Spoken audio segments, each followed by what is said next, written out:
수원에서 20대 여성을 잔혹하게 살해한 혐의로 구속 기소된 오원춘에게 사형이 구형됐습니다. 최근 발생한 중국 동포에 의한 살인 사건으로 외국인 범죄에 대한 불안이 확산되고 있습니다. 더 이상 그들만의 문제가 아닌 국내 체류 외국인 범죄 위험 수위, 그 실태를 보고합니다.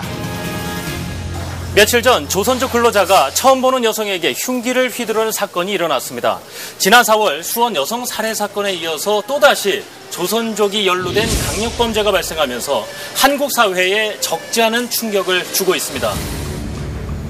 충격적인 사건의 기억이 채 가시기도 전에 중국 동포에 의한 범죄가 또다시 일어났습니다.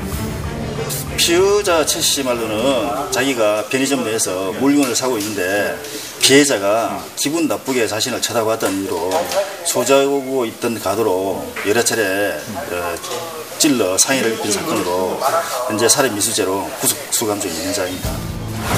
사건은 낮 1시 35분 사람들이 많이 오가는 편의점에서 일어났습니다. 저 MBC에서 왔는데요. 자기 나라 말을 하니까 둘 다 중국 사람이니까 우리도 외국에 나가서 한국말 하는 사람 보면 자기도 모르는 사람 얼른 반가워서 가지잖아요. 그런 느낌이었어요. 그냥 힐끗 본 겁니다. 팔과 무릎 등 흉기에 4차례나 찔린 피해자. 현재 병원에서 입원 치료 중입니다. 그런 데서 다 그러니까 무섭고 또 이런 사람은 진짜 한국 같은데 안 왔으면 좋아요. 이거 너무 무서운 일이잖아요. 국내 체류 외국인이 증가하는 만큼 관련 범죄가 끊이질 않습니다. 외국인 밀집 지역 주민들은 불안하게만 합니다. 아프게 상황이 아니에요. 여기 맨날 다 끝나잖아. 진짜 무서워. 시카 들고 다녀요. 사람을 찌르고 그래요. 그냥 싸우면서 찔러요. 이러한 상황에도 불구하고 경찰 전문 인력 증원은커녕 지역 순찰이 전부인 현재의 단속은 있으나 마나해 보입니다. 경찰차가 보통 한 대 오는데 뭐 경찰차에 딱 2명 타고 다니잖아요. 가들이 어떻게 그때는 막 정신이 나가나 하더라고. 해가 싸울 수 있겠어요? 뭐 총을 또 왔다고 쏘을 수도 있는 것도 아니고 다 끝나면 그때 와갖고 뭐 우리한테 뭐 물어보고 가고 뭐 그 정도 아닙니까 그러면 보통은. 또한 외국인들의 한국 문화와 법률에 대한 이해 부족으로 사소한 다툼에도 흉기를 휘두르는 강력 사건이 늘고 있습니다. 사실 우리의 그 법이나 문화를 몰라서이기도 하고 또는 안다고 하더라도 우리의 법이나 문화를 좀 무시하는 그런 경향이 상대적으로 강한 것이 외국인 범죄가 증가하는데 일조하는 하나의 원인이라고 생각을 합니다. 저희 동네에도 외국인 노동자들이 있는데 그런 분들 보면 아무래도 좀 피하게 되는 게 있어요. 외국인 범죄에 대한 경찰의 솜방망이 단속에 국민들의 불안감은 외국인 혐오로 이어지면서 우려를 사고 있습니다.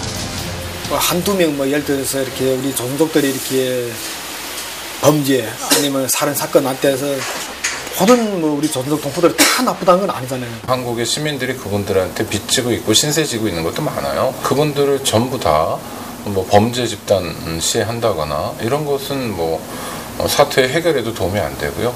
매우 잘못된 인식이라고 봅니다. 단순히 외국인 체류 증가에 따른 범죄 증가로 여기기엔 그 위험 수준이 높은 외국인 범죄. 과거와는 달리 강력 범죄로 진화하는 양상을 보입니다.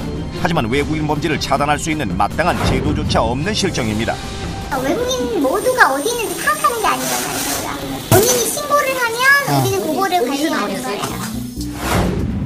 이렇듯 외국인 관리 제도에 허점이 드러나면서 오히려 범죄를 키우고 있는 상황. 우리나라에 장기적으로 체류할 외국인에 대해서는 또 현지의 수사기관과 굉장히 긴밀한 그런 공조체제가 마련되고 정보를 교류할 수 있는 그런 시스템이 있어야 되는데 주소지가 바뀌는 것을 철저하게 신고를 하도록 유도하는 그런 제도를 마련할 필요가 있다고 생각합니다. 외국인 범죄 해결을 위해 올 1월부터 지문 확인제를 도입했지만 이미 체류 외국인 100만 명에 달하는 현실에서 얼마나 효과를 거둘지는 미지수. 특단의 대책이 절실한 시점입니다.